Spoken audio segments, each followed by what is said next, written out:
भगवत गीता के 7वें अध्याय का महात्म्य पढ़ के फिर 7वें अध्याय का पाठ करे और जो पिता माता दादा दादी मर गए उनकी सदगति के लिए उनको अर्पण करे, हाथ में जल लेके संकल्प करे और तुलसी जी में वो पानी छोड़ दे अथवा कहीं भी रख दे, लांघे ने ऐसी जगह पे।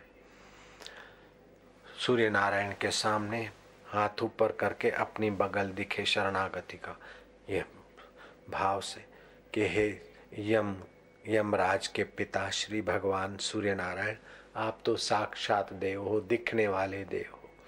मेरे पिता माता दादा जो भी मर गए, मैं तो श्राद्ध की विधि नहीं जानूं, लेकिन आपको प्रणाम करता हूं, मैं आपकी शरण हूं। मेरे से विधि विधान या सब नहीं हुआ होगा, आप मेरे पर कृपा करके यमराज कृपा करें, आप कृपा करें, मेरे पिता की सदगति हो, मेरे दादा की जो भी मर गए, तो आपके संकल्प से उनको बहुत लाभ होता है। फिर उनकी प्रसन्न आत्मा आपके घर में पवित्र संतान को जन्म देगी।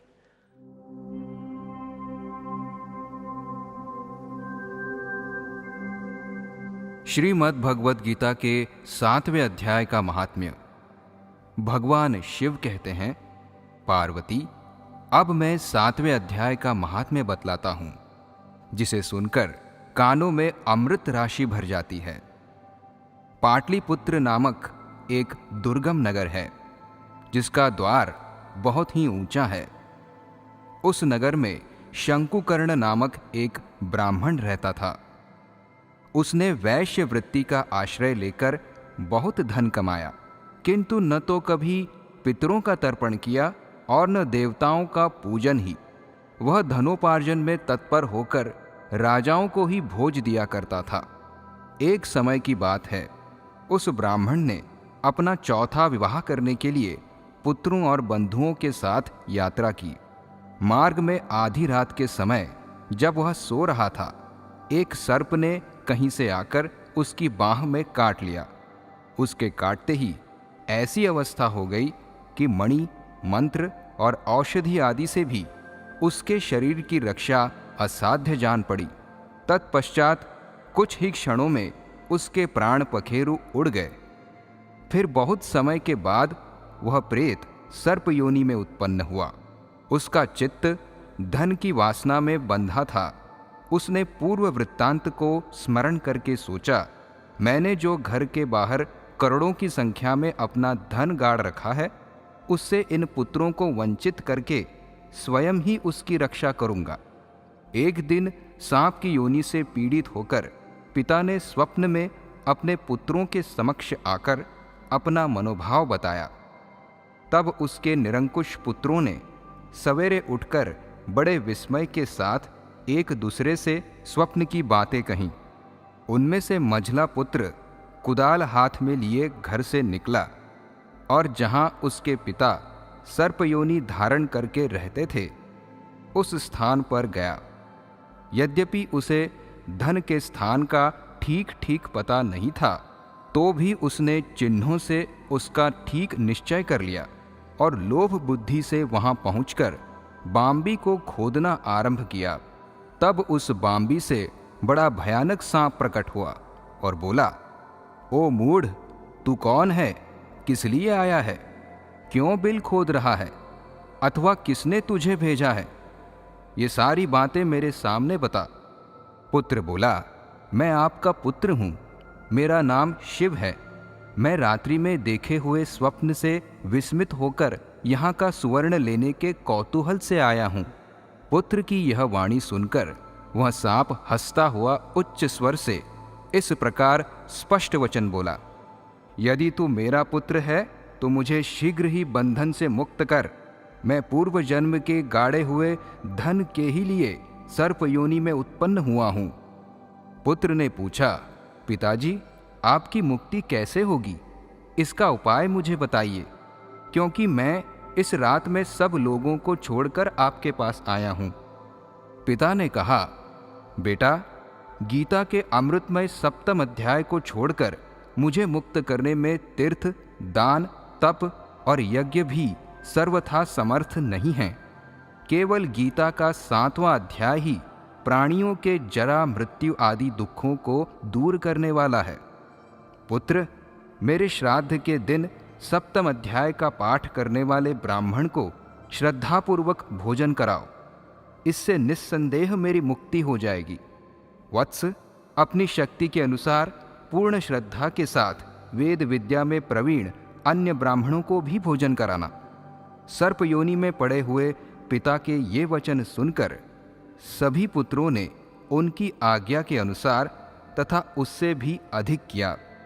तब शंकुकर्ण ने अपने सर्प शरीर को त्याग कर दिव्य देह धारण किया और सारा धन पुत्रों के अधीन कर दिया। पिता ने करोड़ों की संख्या में जो धन बांट कर दिया था, उससे वे सदाचारी पुत्र बहुत प्रसन्न हुए।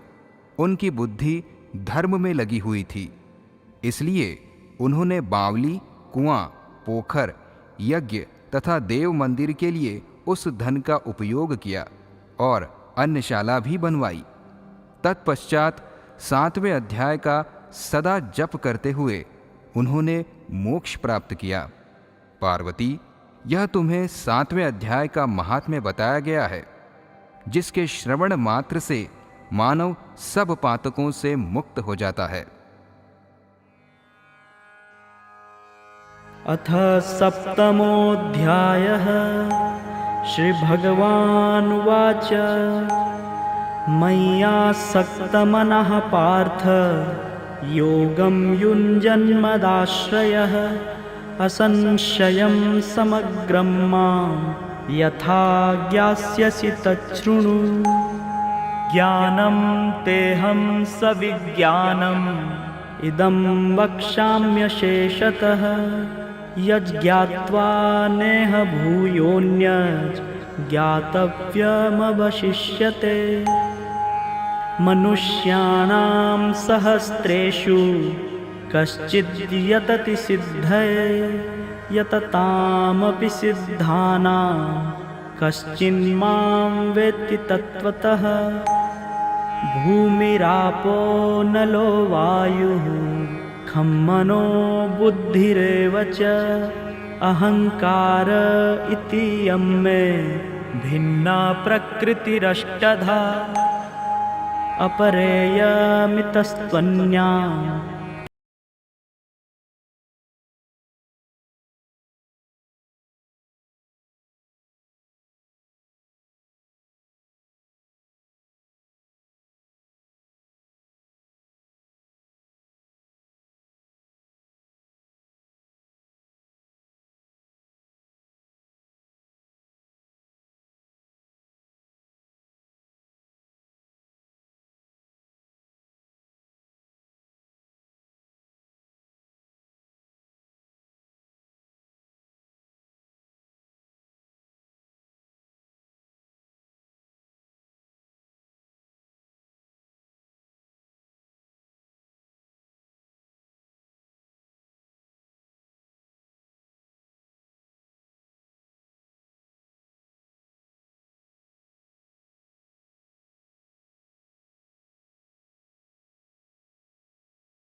मोहितं नाभिजानाति मामेभ्यः परमव्ययम्। दैवी ह्येषा गुणमयी मम माया दुरत्यया। मामेव ये प्रपद्यन्ते मायामेतां तरन्ति ते।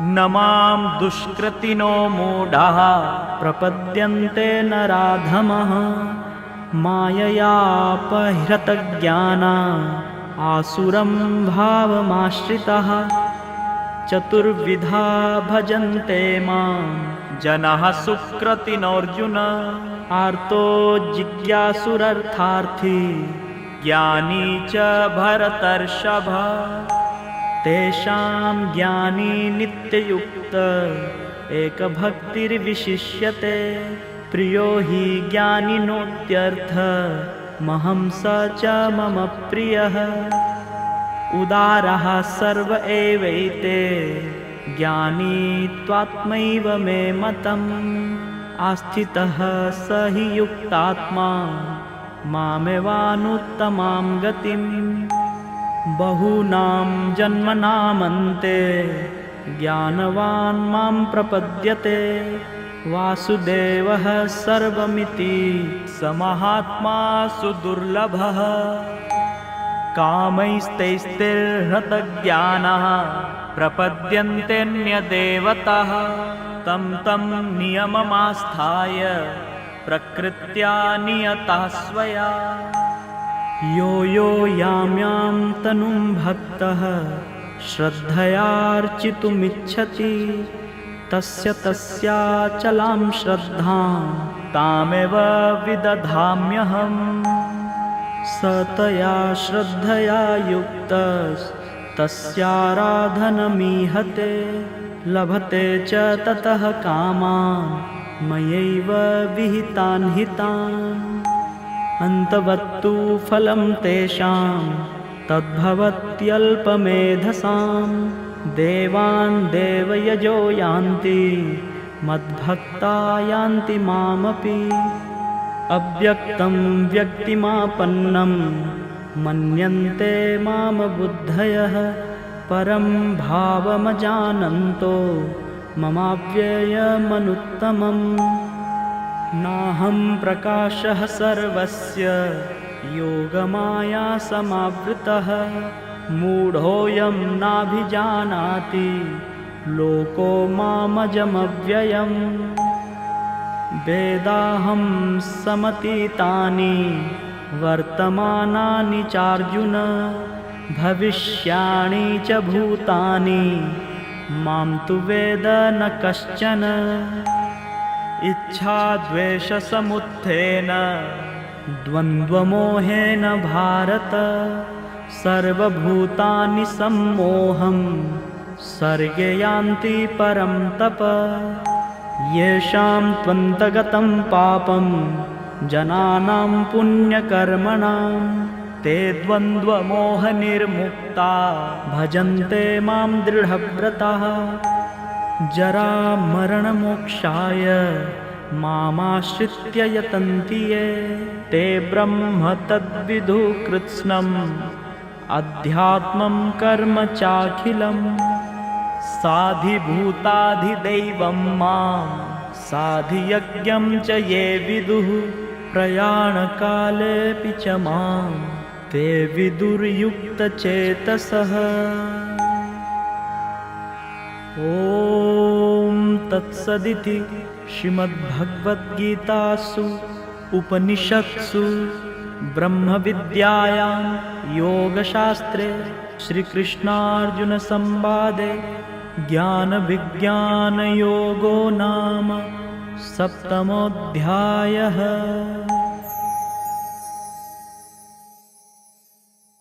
श्री भगवान बोले, हे पार्थ, अनन्य प्रेम से मुझ में आसक्त चित्त तथा अनन्य भाव से मेरे परायण होकर योग में लगा हुआ तू जिस प्रकार से संपूर्ण विभूति, बल, ऐश्वर्यादि गुणों से युक्त सबके आत्मरूप मुझको संशय रहित जानेगा, उसको सुन। मैं तेरे लिए इस विज्ञान सहित तत्वज्ञान को संपूर्णतया कहूंगा, जिसको जानकर संसार में फिर और कुछ भी जानने योग्य शेष नहीं रह जाता। हजारों मनुष्य में कोई एक मेरी प्राप्ति के लिए यत्न करता है और उन यत्न करने वाले योगियों में भी कोई एक मेरे परायण होकर मुझको तत्व से अर्थात यथार्थ रूप से जानता है। पृथ्वी, जल, अग्नि, वायु, आकाश, मन, बुद्धि और अहंकार भी, इस प्रकार यह 8 प्रकार से विभाजित मेरी प्रकृति है। यह 8 प्रकार के भेदों वाली तो अपरा अर्थात मेरी जड़ प्रकृति है। और हे महाबाहो, इससे दूसरी को, जिससे यह संपूर्ण जगत धारण किया जाता है, मेरी जीव रूपा परा अर्थात चेतन प्रकृति जान। हे अर्जुन, तू ऐसा समझ कि संपूर्ण भूत इन दोनों प्रकृतियों से ही उत्पन्न होने वाले हैं और मैं संपूर्ण जगत का प्रभव तथा प्रलय हूँ, अर्थात संपूर्ण जगत का मूल कारण हूँ। हे धनंजय, मुझसे भिन्न दूसरा कोई भी परम कारण नहीं है। यह संपूर्ण जगत सूत्र में सूत्र के मणियों के सदृश मुझ में गूंथा हुआ है। हे अर्जुन, मैं जल में रस हूँ, चंद्रमा और सूर्य में प्रकाश हूँ, संपूर्ण वेदों में ओमकार हूँ, आकाश में शब्द और पुरुषों में पुरुषत्व हूँ। मैं पृथ्वी में पवित्र गंध और अग्नि में तेज हूँ तथा संपूर्ण भूतों में उनका जीवन हूँ और तपस्वियों में तप हूँ। हे अर्जुन, तू संपूर्ण भूतों का सनातन बीज मुझको ही जान। मैं बुद्धिमानों की बुद्धि और तेजस्वियों का तेज हूँ। हे भरत श्रेष्ठ, मैं बलवानों का आसक्ति और कामनाओं से रहित बल अर्थात सामर्थ्य हूँ और सब भूतों में धर्म के अनुकूल अर्थात शास्त्र के अनुकूल काम हूँ।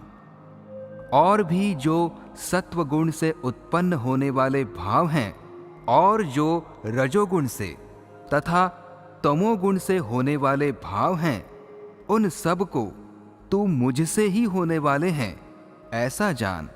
परंतु वास्तव में उनमें मैं और वे मुझ में नहीं हैं। गुणों के कार्य रूप सात्विक, राजस और तामस, इन तीनों प्रकार के भावों से यह सारा संसार प्राणी समुदाय मोहित हो रहा है। इसलिए इन तीनों गुणों से परे मुझ अविनाशी को नहीं जानता, क्योंकि यह अलौकिक अर्थात अति अद्भुत त्रिगुणमयी मेरी माया बड़ी दुस्तर है। परंतु जो पुरुष केवल मुझको ही निरंतर भजते हैं, वे इस माया को उल्लंघन कर जाते हैं अर्थात संसार से तर जाते हैं। माया के द्वारा जिनका ज्ञान हरा जा चुका है, ऐसे आसुर स्वभाव को धारण किए हुए मनुष्यों में नीच दूषित कर्म करने वाले मूढ़ लोग मुझको नहीं भजते। हे भरतवंशियों में श्रेष्ठ अर्जुन, उत्तम कर्म करने वाले अर्थार्थी, आर्त, जिज्ञासु और ज्ञानी, ऐसे 4 प्रकार के भक्तजन मुझको भजते हैं। उनमें नित्य मुझ में एक ही भाव से स्थित अनन्य प्रेम भक्ति वाला ज्ञानी भक्त अति उत्तम है, क्योंकि मुझको तत्व से जानने वाले ज्ञानी को मैं अत्यंत प्रिय हूँ और वह ज्ञानी मुझे अत्यंत प्रिय है। ये सभी उदार हैं, परंतु ज्ञानी तो साक्षात मेरा स्वरूप ही है, ऐसा मेरा मत है। क्योंकि वह मदगत मन बुद्धि वाला ज्ञानी भक्त अति उत्तम गति स्वरूप मुझ में ही अच्छी प्रकार स्थिर है। बहुत जन्मों के अंत के जन्म में तत्वज्ञान को प्राप्त पुरुष सब कुछ वासुदेव ही है, इस प्रकार मुझको भजता है। वह महात्मा अत्यंत दुर्लभ है। उन भोगों की कामना द्वारा जिनका ज्ञान हरा जा चुका है, वे लोग अपने स्वभाव से प्रेरित होकर उस नियम को धारण करके अन्य देवताओं को भजते हैं, अर्थात पूजते हैं। जो जो सकाम भक्त जिस जिस देवता के स्वरूप को श्रद्धा से पूजना चाहता है, उस भक्त की श्रद्धा को मैं उसी देवता के प्रति स्थिर करता हूँ। वह पुरुष उस श्रद्धा से युक्त होकर उस देवता का पूजन करता है और उस देवता से मेरे द्वारा ही विधान किए हुए उन इच्छित भोगों को निस्संदेह प्राप्त करता है। परंतु उन अल्प बुद्धि वालों का वह फल नाशवान है तथा वे देवताओं को पूजने वाले देवताओं को प्राप्त होते हैं और मेरे भक्त चाहे जैसे ही भजें, अंत में वे मुझको ही प्राप्त होते हैं। बुद्धिहीन पुरुष मेरे अनुत्तम अविनाशी परम भाव को न जानते हुए मन इंद्रियों से परे मुझ सच्चिदानंद घन परमात्मा को मनुष्य की भांति जन्म कर व्यक्ति भाव को प्राप्त हुआ मानते हैं। अपनी योग माया से छिपा हुआ मैं सबके प्रत्यक्ष नहीं होता, इसलिए यह अज्ञानी जन समुदाय मुझ जन्म रहित अविनाशी परमेश्वर को नहीं जानता, अर्थात मुझको जन्मने मरने वाला समझता है।